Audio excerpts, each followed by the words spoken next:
Once upon a time in Bihar basically Bihar की कहानी कह रही है। बिहार को लेके कुछ ऐसे मुद्दे हैं जो कि बहुत ज़रूरी है, जिनको कहे जाना चाहिए। वक्त आ गया है। मैं जैसे बिहार की नहीं हूँ, तो मेरी खुद की एक पर्सनल इमेज बिहार को लेके बहुत अलग थी। जब तक मैं खुद बिहार शूटिंग करने नहीं गई और वहाँ पर जाके वहाँ का असली बिहार नहीं देखा, तो इसीलिए शायद ये जैसे मेरी खुद की एक पर्सनल सोच बदली है इस फिल्म को करने के बाद बिहार को लेके। इसलिए इस फिल्म को बनाना ज़रूरी था। जैसे मेरे जैसे और हज़ारों लाखों करोड़ों लोग हैं जिनकी इमेज बिहार यूपी को लेके बहुत ही अलग है, और जो असल में बिहार यूपी है वो बहुत ही अलग है। और प्लस जो वहाँ का एक बहुत ज़रूरी मुद्दा है, पलायन, जो वहाँ से लोग बाहर आते हैं काम करने के लिए, वो क्यों आते हैं, उनकी ऐसी क्या मजबूरी है। कोई भी मुझे नहीं लगता है अपने घर परिवार, अपने माँ बाप, भाई बहन, अपनी जन्मभूमि को छोड़ के किसी दूसरी जगह उनसे दूर रहकर काम करना चाहता है। पर अक्सर हम बात करते हैं कि बिहार यूपी के लोग ही ज़्यादातर दूसरी जगह पे जाते हैं, जो कि सच नहीं है, पर बात इसी मुद्दे पे ज़्यादातर होती है।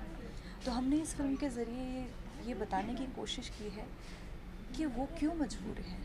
ऐसा नहीं है कि वो अपनी जगह छोड़ना चाहते हैं, और जो हमारे फिल्म के लीड 3 युवा कलाकार हैं वो वहीं रहना चाहते हैं, वो नहीं छोड़ना चाहते हैं, और किस तरह से वो पूरे सिस्टम का शिकार होते हैं। और इसी तरह से ये बेसिकली हमारी कहानी जो बिहार को लेकर कहती है। देखिए, सबसे पहले मैं इस कहानी के बारे में ये कहना चाहूँगा कि ये कहानी बिहार के हर घर की कहानी है। ये हिंदुस्तान के हर लाचार बाप की कहानी है, एक तरसती माँ और बिखरते बेटे की कहानी है। क्योंकि कोई क्यों बाहर जाना चाहता है, और स्पेशली बिहार के संदर्भ में, क्योंकि ये कहानी once upon a time in Bihar है। बिहार को जहाँ होना चाहिए, आज बिहार वहाँ नहीं है। क्यों नहीं है, इसका जवाब पूछने से पहले हमें, चाहे जवाब हम पार्टी से पूछें, किसी भी पार्टी से जो वहाँ रूल करती हो, कहीं भी रूल करती हो, या प्रशासन से पूछें, उसके पहले हमें अपने मन के आंगन में ढूंढना होगा कि ऐसा आखिर हुआ क्या, जो हमने ऐसा अपने साथ होने कैसे दिया।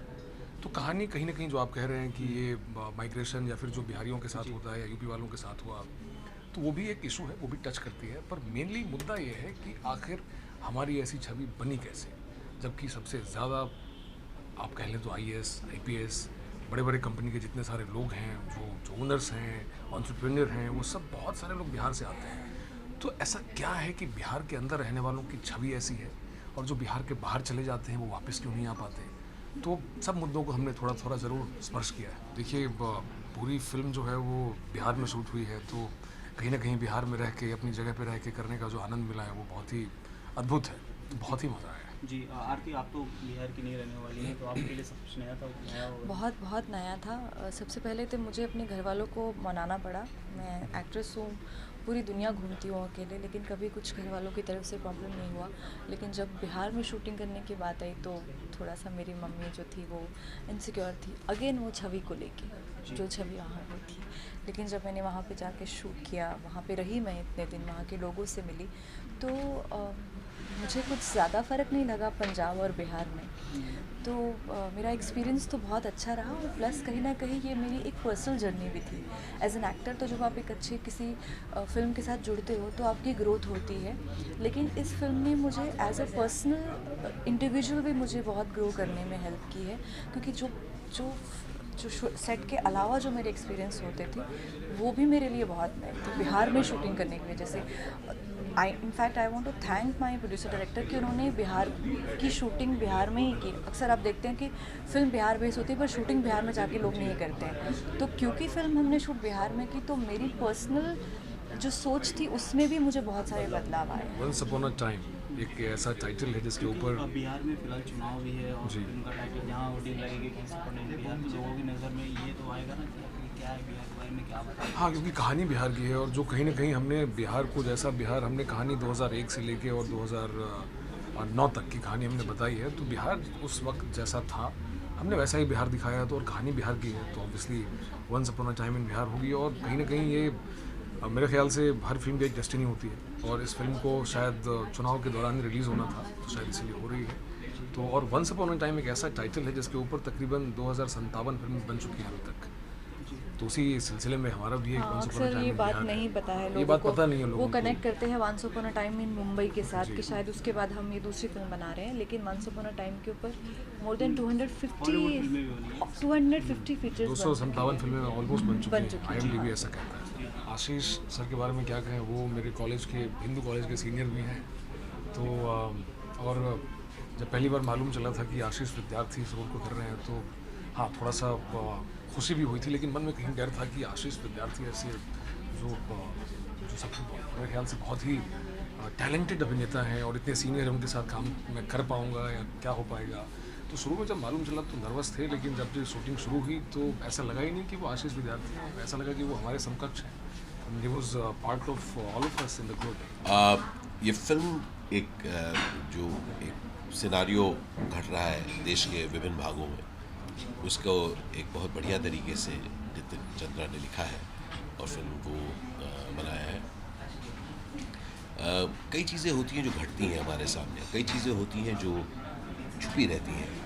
ये कहानी कुछ वैसी है कि जो हम लोग एक बड़े शहर में जब रहते हैं या किसी और प्रदेश में रहते हैं, हम कई बार देख नहीं पाते, हमें लगता है कि वो चीज़ नीचे कहीं छुपी हुई है।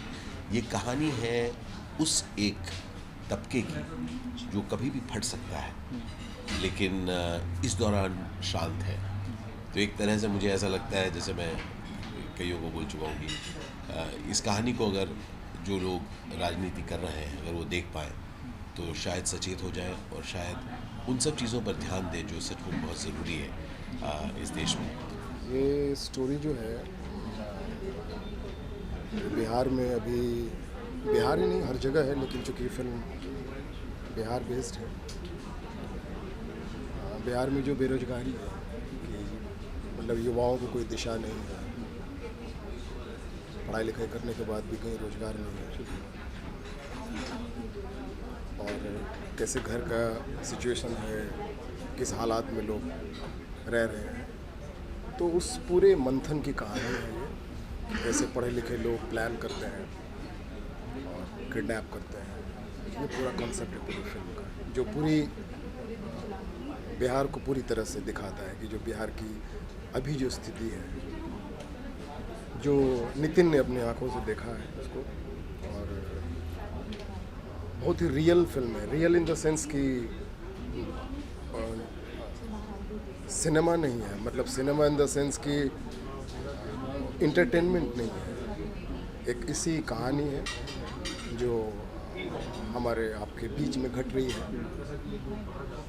उसको नितिन ने बड़े अच्छे से उसको बनाया।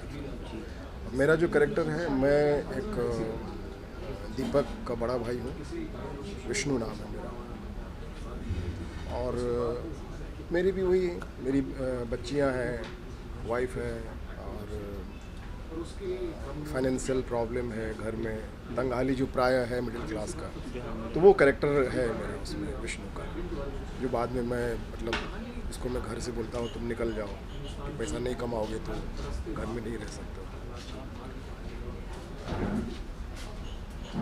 जो इस तरह कैरेक्टर हमने देखे हैं अपने आस पड़ोस में, तो ऐसा है मेरा कैरेक्टर। किसी फिल्म के लिए एक्टर कभी बिजी नहीं रहता है, क्योंकि एक्टर काम ही करता है फिल्म में काम करने के लिए। तो मैं जहाँ पर भी जाता हूँ उन फिल्म के डेट्स के लिए काम करता हूँ, तो मैं चाहे 12 भाषाओं में काम करूँ और शायद 300 फिल्में मेरी रिलीज़ हो चुकी हैं, लेकिन इसका मतलब ये नहीं कि मैं बिज़ी हूँ। जिस मुझे अच्छा किरदार मिलता है मैं जाके करता हूँ, तो अगर बिज़ी होता तो इतनी सारी फिल्में कैसे करता भाई। जी, लेकिन बॉलीवुड क्यों इतना अब वहाँ पर भी जहाँ पर अच्छे रोल्स मिलते हैं मैं जाता हूँ, और इस दौरान कुछ दक्षिण में अच्छे रोल मिले वहाँ गया, इस दौरान कुछ यहाँ अच्छे मिल रहे हैं यहाँ कर रहा हूँ। तो अगली फिल्म ज़रूर देखिएगा इसके बाद। उसका नाम है बॉलीवुड डायरीज़, वो एक बहुत इंटरेस्टिंग फिल्म बनाई है हम लोगों ने। हाँ। अगले 2-3 महीने में आप इसके बारे में कुछ और भी सुनेंगे। अभी से आपको बता रहा हूँ, तो एक्सक्यूज़ मी, अच्छा तो बुला रहे हैं, ठीक है, थैंक्स।